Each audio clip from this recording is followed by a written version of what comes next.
Imagine a glass of water, clear, still, sitting on a wooden table. Now imagine someone walks by and knocks it over. Water spills everywhere. The glass shatters. What do you feel? Annoyance? Frustration? Maybe anger at the clumsy person? Now imagine the same glass of water, same table, but this time there is no one nearby. A small earthquake tremors through the room. The glass falls. Water spills. Glass breaks. Do you feel the same anger? Probably not. You might feel startled, maybe sad, but you wouldn't blame the earthquake.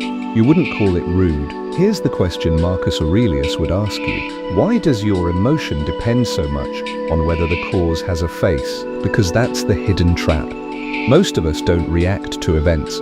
We react to who we think is responsible. And once we find a person to blame, we hand them the keys to our inner peace. Marcus Aurelius wrote in his Meditations, not for an audience but for himself, a line that changes everything if you truly sit with it. Choose not to be harmed, and you won't feel harmed. Don't feel harmed, and you haven't been. Most people read that and think, easy for an emperor to say, but that's exactly wrong. It was hard for him. He wrote it to remind himself again and again because he kept failing. Today, we're not going to memorize his quotes. We're going to sit with one uncomfortable idea. What if your emotions are not reactions, but choices you've forgotten you're making? Marcus was a student of Epictetus, who was once a slave. And Epictetus taught a strange, almost irritating lesson. It's not things that disturb us, but our judgments about things. Let's test that. Right now, think of something that made you deeply angry last month. Got it? Now strip away every judgment. Just the bare facts. Not they betrayed me. Not it was unfair. Just this happened, then that happened. Does the bare fact still hurt as much? Probably not, because the raw event is neutral. The pain came from the story you attached to it. Here's where Marcus goes further than most self-help. He says, not only can you change your judgment, you can suspect every automatic judgment that rises in your mind. Treat your first emotional reaction like a rumor. Someone says something rude.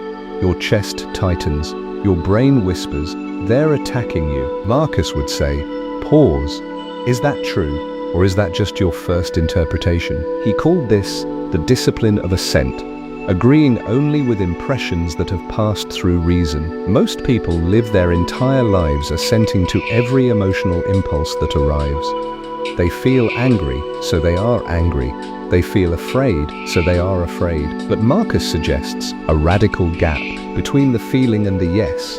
There is a space, a fraction of a second where you can choose, and that space is the only freedom you will ever truly own. Here's a different exercise, one that Marcus used to disarm his own ego. When someone insulted him at court, called him weak, incompetent, a puppet, he would do something strange. He would ask himself, if they knew what I know about myself, would they still say that? Usually, the answer was no. They were reacting to a mask, not to him. So why get angry at someone who's simply mistaken? But then he would go further. He would ask the reverse question. If I knew everything about them, their fears, their childhood, the pressure they're under, would I still feel insulted? And almost always, the anger softened into something else. Sometimes pity, sometimes exhaustion, sometimes just silence.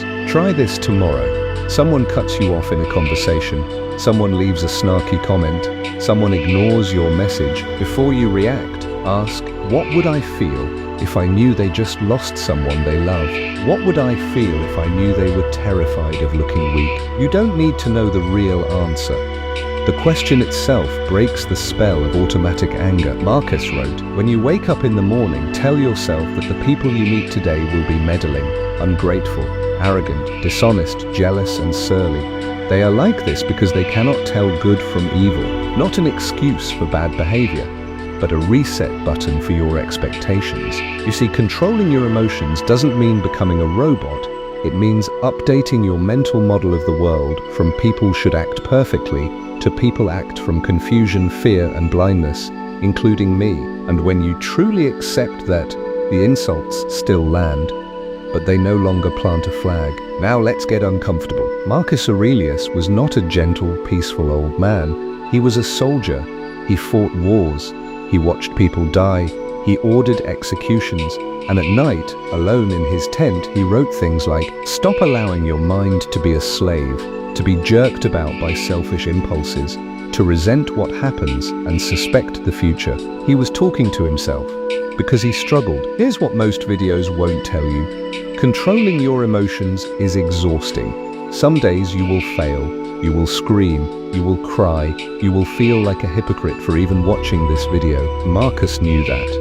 And he has a strange, almost dark lesson for those days. He says, the soul becomes dyed with the color of its thoughts. Meaning, if you spend an hour replaying an argument in your head, your soul turns the color of that argument.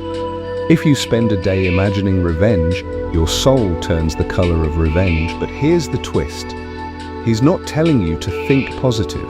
He's telling you to stop marinating in your own thoughts. When you feel out of control emotionally, it's rarely because the event was huge. It's because you've been reliving it, re-chewing it, re-injuring yourself for hours. Marcus would say, you don't have to turn this into something. Let it be nothing. Not denial, but a conscious decision to stop adding fuel. Ask yourself right now, what past event am I still carrying? What conversation am I still having in my head that no one else is attending? That ghost conversation, not the original event, is what's controlling your emotions today, and you can choose right now to close the door on it. Not because it didn't hurt, but because the person you want to become doesn't live in that room anymore. Here's a metaphor Marcus never wrote, but it captures his philosophy perfectly. Imagine your mind has two gates. The first gate is impression. Anything can enter, a sound, a look, a memory, a fear. You have no control over this gate. Things will always knock. The second gate is assent. This is where you say, yes, this is true, or no, this is not worth my response. This gate you do control, but most people have forgotten it exists. They leave it wide open. Everything that enters the first gate marches straight through the second and becomes an action. Marcus Aurelius spent his life learning to guard the second gate. He wrote, you always have the ability to form a new opinion. So if something makes you suffer, remove your opinion about it. Try it for one breath. See what happens. Try it now. Think of a small annoyance from today. Someone was slow, someone was loud, someone didn't listen. Now say to yourself, out loud or silently, that happened? I don't need to add that it was disrespectful. It just happened. Feel the difference. The event remains. The suffering lightens. That's not pretending, that's separating. And over time, this practice rewires your emotional reflexes, not because you become cold, but because you become free to feel without being possessed. So let's end where Marcus would want us to end, not with a quote, with a question. Imagine you are 80 years old. You're sitting somewhere quiet, maybe a porch, maybe a chair by a window, and you're looking back at your life. You remember all the times you lost your temper, all the nights you couldn't sleep because someone said something stupid, all the days you gave away your peace to people who didn't even know they had taken it. What would that 80-year-old you say to the you listening right now? Would they say, I'm so glad I held on to that grudge, or I'm so proud that I rehearsed that insult for 3 days? No. They would almost certainly whisper, it was never that serious, and you wasted so much time. Marcus Aurelius knew he would die. He wrote meditations as a reminder to himself that every morning could be his last. And he asked, if you are bothered by something, is it really so important? In a little while, you will be no one and nowhere. That sounds bleak, but it's not. It's liberating, because if your time is short, why spend it being a puppet to your own emotions? Why hand the remote control of your inner world to strangers, traffic jams, or old wounds? You don't have to be perfect. You just have to practice pausing. One pause between feeling and reacting. One breath between the event and the story. That's enough. That's the whole path. Marcus walked it. An emperor, a soldier, a flawed man, and you can walk it too.